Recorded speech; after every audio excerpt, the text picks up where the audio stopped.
अस्सलाम वालेकुम नाज़रीन, मेरा नाम डॉक्टर मुर्शिद काजी है। मैं कंसल्टेंट हूँ इमरजेंसी मेडिसिन में और एक पब्लिक हेल्थ स्पेशलिस्ट। आप मेरा यूट्यूब चैनल देख रहे हैं। अगर आपको इस चैनल पर वीडियोस पसंद आएँ तो प्लीज़ इस चैनल को सब्सक्राइब कीजिएगा। पहला सवाल है फरजाना FMT की तरफ से। अस्सलाम वालेकुम, मैंने दो हफ्ते पहले साइनोफॉर्म की डोज़ लगाई थी।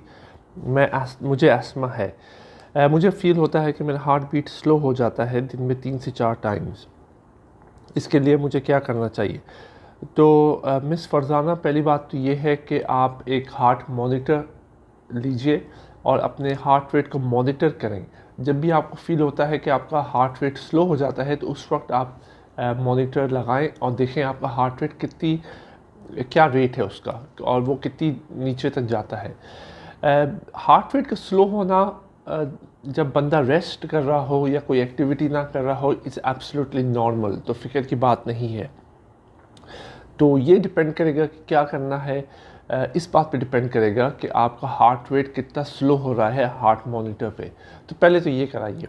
अगर तो वाकई में स्लो हो रहा है तो फिर आपको पहले ECG या ट्रेसिंग ऑफ द हार्ट करानी पड़ेगी, उसमें देखने के लिए कि क्या सिचुएशन है ECG पे। फरीहा नाज, सर वैक्सीनेशन के बाद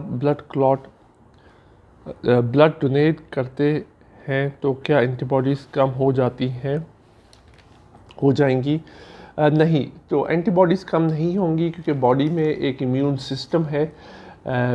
एंटीबॉडीज़ वैसे भी विद टाइम वक्त के साथ साथ कम हो जाती हैं, मगर बॉडी में जो इम्यून सिस्टम है वो एंटीबॉडीज़ को दोबारा प्रोड्यूस कर सकता है अगर बॉडी में दोबारा इन्फेक्शन हो जाए, फॉर एग्ज़ाम्पल कोविड-19 का वायरस का, तो एंटीबॉडीज़ दोबारा प्रोड्यूस हो जाएंगी इम्यून सिस्टम से। तो ये कोई कंसर्निंग बात नहीं है। Saadat Siddiqui, thanks for answer sir. मैं आज डॉक्टर को चेक करवाया, उन्होंने फ्लू की टैबलेट दी।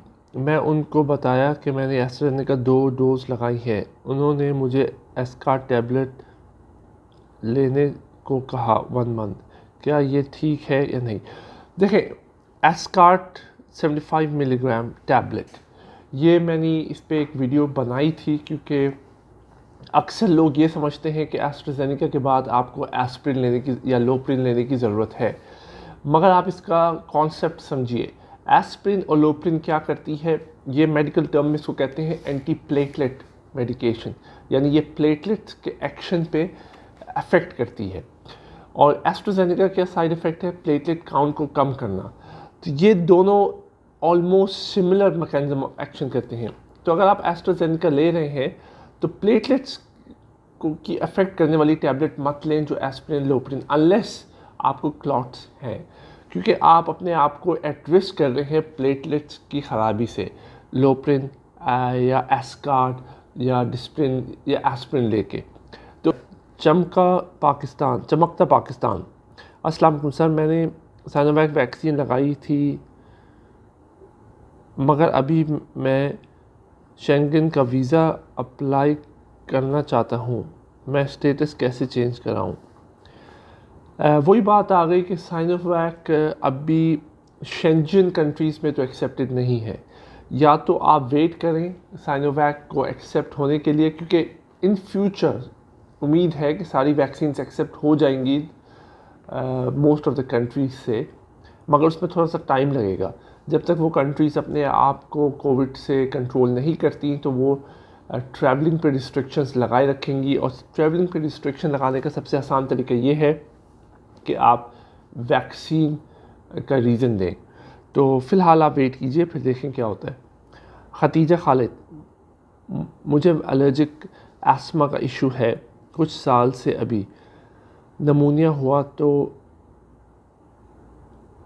विंज़क इंजेक्शन का कोर्स लिया, मुझे कौन सी वैक्सीन सूट करती है प्लीज़? और डिक्लोफेनाक सोडियम एलर्जी भी है, हाई ब्लड प्रेशर भी।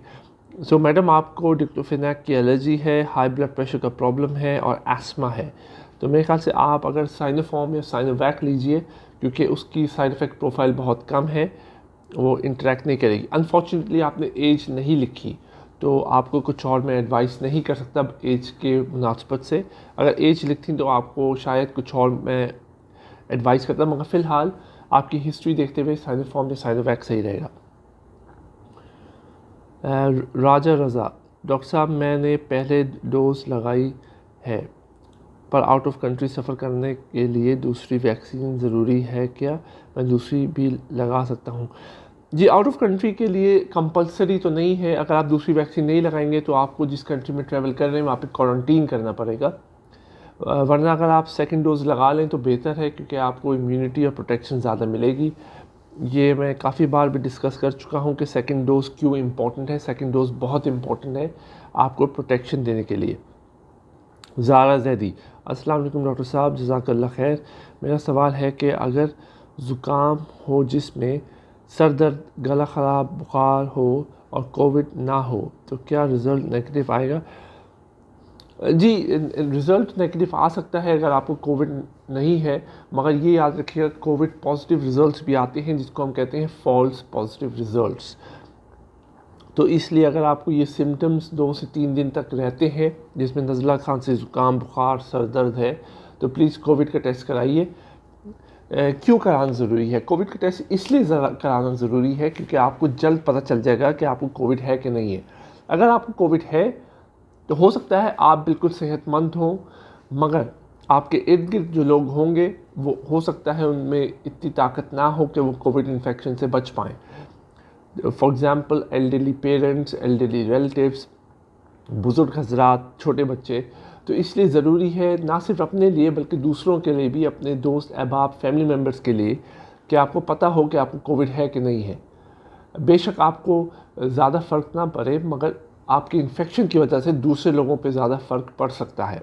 तो ये कॉन्सेप्ट है कोविड टेस्ट कराने का, टेस्ट एंड ट्रेस का कॉन्सेप्ट जो है। संदेश ने एक कमेंट किया है हिंदी में, वो मैं ट्रांसलेट करके आपको जवाब दूंगा सेपरेटली संतोष। तो तनवीर मुग़ल, सर मैंने 30 दिन पहले मॉडर्ना वैक्सीन ली थी, पहली डोज में साइड इफ़ेक्ट मुझे ज़ुकाम और सर दर्द हुआ था। अब मैं दूसरी डोज लेने के लिए साइड इफ़ेक्ट सेम होंगे या उससे कुछ ज़्यादा होंगे? सो पहली डोज़ के बाद आपको काफ़ी साइड इफ़ेक्ट्स हुए थे, तो उम्मीद है कि सेकंड डोज़ के बाद, क्योंकि आपका इम्यून सिस्टम ऑलरेडी रिकग्नाइज़ कर चुका है उस वैक्सीन को, तो साइड इफ़ेक्ट्स कम होने के इम्कानात हैं, ज़्यादा नहीं। तो यही देखा गया है कि उन लोगों को जिनको फ़र्स्ट डोज़ के बाद साइड इफ़ेक्ट्स हुए थे, सेकंड डोज़ में कम साइड इफ़ेक्ट्स देखने को मिले हैं। उम्मीद करता हूं कि ये कुछ सवालात के जवाब आपको मिल गए होंगे। बाकी के मैं कोशिश करूंगा कि कमेंट सेक्शन में रिप्लाई करूं। कोई और सवाल है तो प्लीज़ कमेंट सेक्शन में मेंशन कीजिएगा और इस चैनल को सब्सक्राइब कीजिएगा। बहुत बहुत शुक्रिया।